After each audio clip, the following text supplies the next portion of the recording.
Mr. President, Indonesia is honored to introduce draft resolution L33 entitled Demand for Ceasefire in Gaza in this resumed 10th Emergency Special Session of the General Assembly.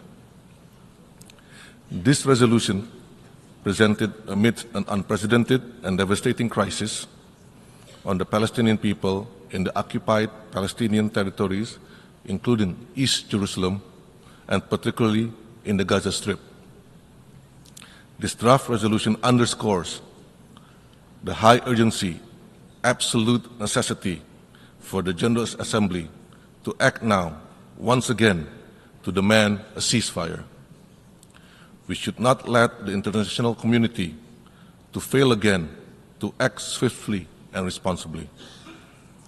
Over the past 14 months, Gaza continues to be under relentless siege and military assault by Israel,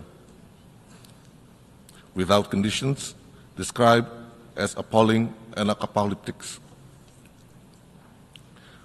We must prevent further catastrophic loss of life and destruction. Mr. President, 1 year ago, in this Assembly, following the veto of a permanent member of the Security Council, 153 countries supported GA Resolution ES 10/22, demanding a pause, an immediate ceasefire, a humanitarian ceasefire, compliance by all parties to their international legal obligation, especially protection of civilians, as well as the release of all hostages. Unfortunately, that resolution was not followed through. We must thus ask ourselves, how many lives could have been saved? How much suffering avoided? And how much destruction prevented if the demands for a ceasefire had been respected?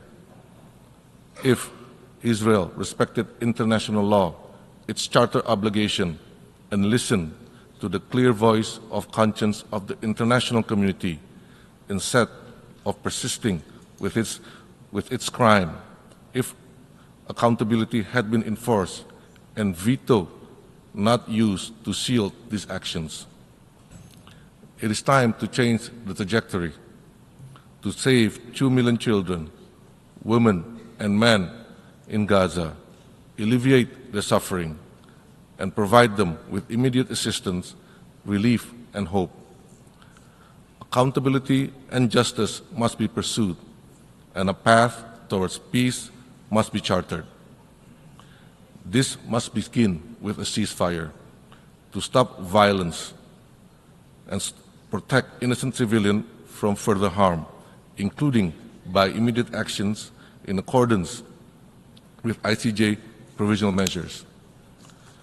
Mr. President, today, as the casualty has tragically surpassed 150,000 Palestinians, 70% of whom are children and women, and with over 1.9 million Gazans displaced under inhumane conditions, deprived of essentials of life, we return to this General Assembly with an urgent appeal for collective action. We cannot remain silent in the face of this abhorrent situation. We must uphold our legal, political, humanitarian, and moral obligation. I repeat, our moral obligations. In the face of yet another veto and the Security Council's inability to implement its own resolutions, including resolutions 2735, the General Assembly must act to fulfill its charter duties. Let us urgently and collectively act to establish an immediate and unconditional ceasefire, to silence the gun, to stop the bloodshed, and protect the Palestinian civilian population under Israel's illegal occupation from further harm, and to alleviate their dramatic suffering. Mr. President, there is no other way to end this carnage. To save human life, we need an immediate, unconditional, and permanent ceasefire. We need accountability, for all grave breaches of international law, including humanitarian and human rights law perpetrated by Israel, for all the war crimes, crimes against humanity, and acts of genocides committed. We must end the suffering. We must begin the path to recovery and swiftly pursue political solution to achieve long overdue justice and freedom for the Palestinian people.